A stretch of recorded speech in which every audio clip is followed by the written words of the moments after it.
ndigal du Cheikh quelques mots en français à l'attention de nos amis gabonais qui peut-être ne comprennent pas bien le Wolof. Et c'est pour vous dire que nous sommes très heureux de nous retrouver ici devant vous aujourd'hui pour parler du Grand Magal de Touba. Et notre présence aujourd'hui ici au Gabon est une présence, je dirais, plus que symbolique, puisque nous avons la chance d'avoir un petit-fils de Cheikh Ahmadou Bamba qui est là à mes côtés, à ma gauche, c'est une Tako Mbacké, fils de Cheikh Mouhamed Fadel, le deuxième khalife général des Mourides, pour bénir notre assemblée.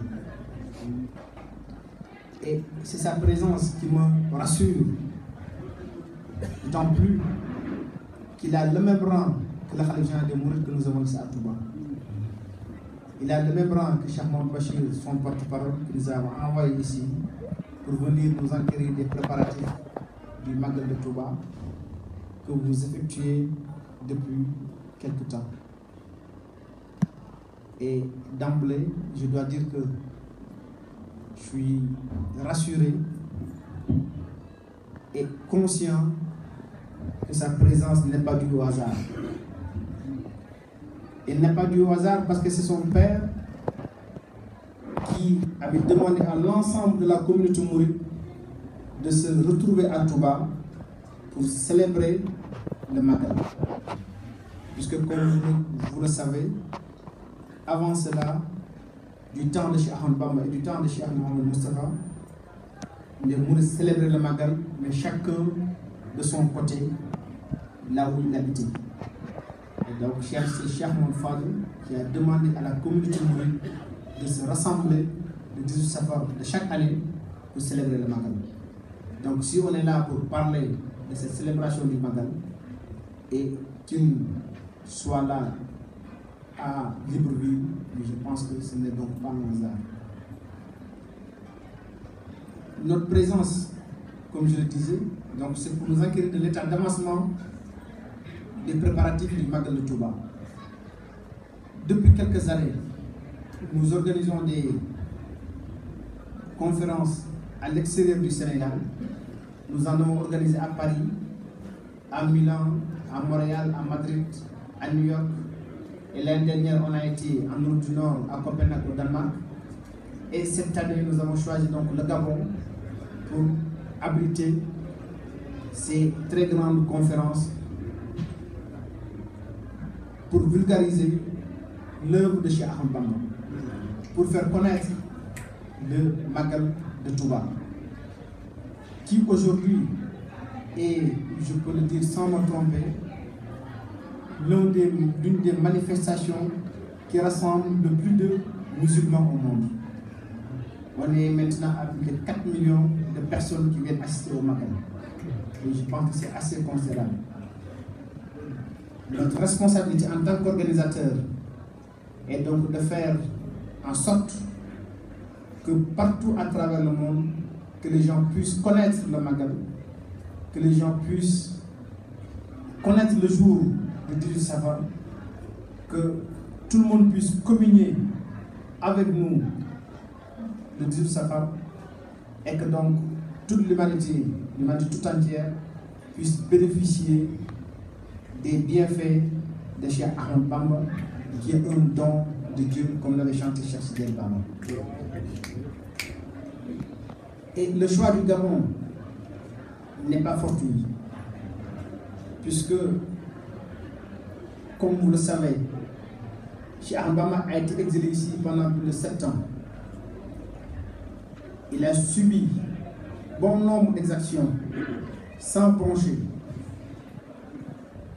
parce que conscient du fait que c'est de cette épreuve que dépendait son élévation auprès de son Seigneur pour avoir le statut de Khadim Rassoul qu'il a aujourd'hui et que personne ne lui conteste. C'est ici au Gabon qu'il avait dit « Je célébrerai ce jour à Dar es Salaam et à Touba ». Et c'est beaucoup plus tard, plus de 20 ans après, qu'il a commencé à célébrer le Magal vers les années 1921. Et quand il disait cela, personne ne savait même s'il allait rentrer au Sénégal. Puisque je pense que les colonisateurs n'ont pas souvent l'habitude d'exiler des personnes pour ensuite les faire rentrer chez eux. Donc c'est une victoire éclatante qu'il a eue sur le colonisateur et qu'aujourd'hui nous célébrons avec toute la communauté musulmane, puisque c'est la victoire de l'islam, puisque c'est l'étendard de l'islam que Cheikh Ahmadou Bamba défendait. Mais c'est aussi la victoire de l'Afrique, puisque son héroïsme, son action, la vaillance dont il a fait preuve devant le colonisateur français a montré que l'homme noir a pour une fois vaincu le colonisateur, que par sa stratégie qui consistait à opposer une résistance, je dirais, culturelle, spirituelle à l'armada militaire français était la bonne voie. Quand les autres tentaient par la force de s'approprier les armes, de dominer les autres, de les opprimer, de les exploiter, lui, il a choisi de les libérer par la force spirituelle, par la force, par la piété, par la plume, comme il l'avait dit. Donc il a choisi de les libérer par l'islam. Et aujourd'hui, je pense que nous avons tous vu, en tout cas qu'il a réussi cette noble mission qu'il s'était assignée. Et c'est pour ça donc que le Khalife général des Mourides a instruit Serigne Bassirou Abdou Khadre, qui est son porte-parole, d'organiser le Magal chaque année dans une ville à l'extérieur du Sénégal. Et donc, le choix se porte cette année sur Libreville et toute la communauté mouride, toute la communauté musulmane, je dirais même toute la communauté gabonaise est appelée à se donner la main dans la main pour une bonne organisation, pour une parfaite organisation, pour la réussite de l'événement que nous allons célébrer ici à Libreville à la fin du mois d'octobre, vers le 24 et 25, durant une semaine. Et je dois dire que je suis rassuré par ce que j'ai vu ici, par l'engouement qu'a suscité, en tout cas nos différentes rencontres, par ce que j'ai vu également à Port-Gentil et par les échos que j'ai eu également dans les autres villes. Notamment, il y a quelqu'un qui est venu, je pense, de Lambaréné, et je pense que je rentre satisfait et rassuré.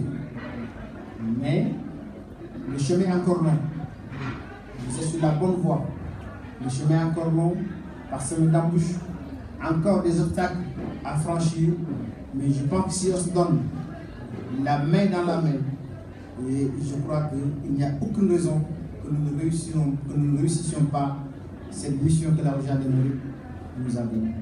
Et donc, je place tous nos espoirs entre vos mains, et en sachant que c'est entre de bonnes mains que c'est la moi qui nous mettons.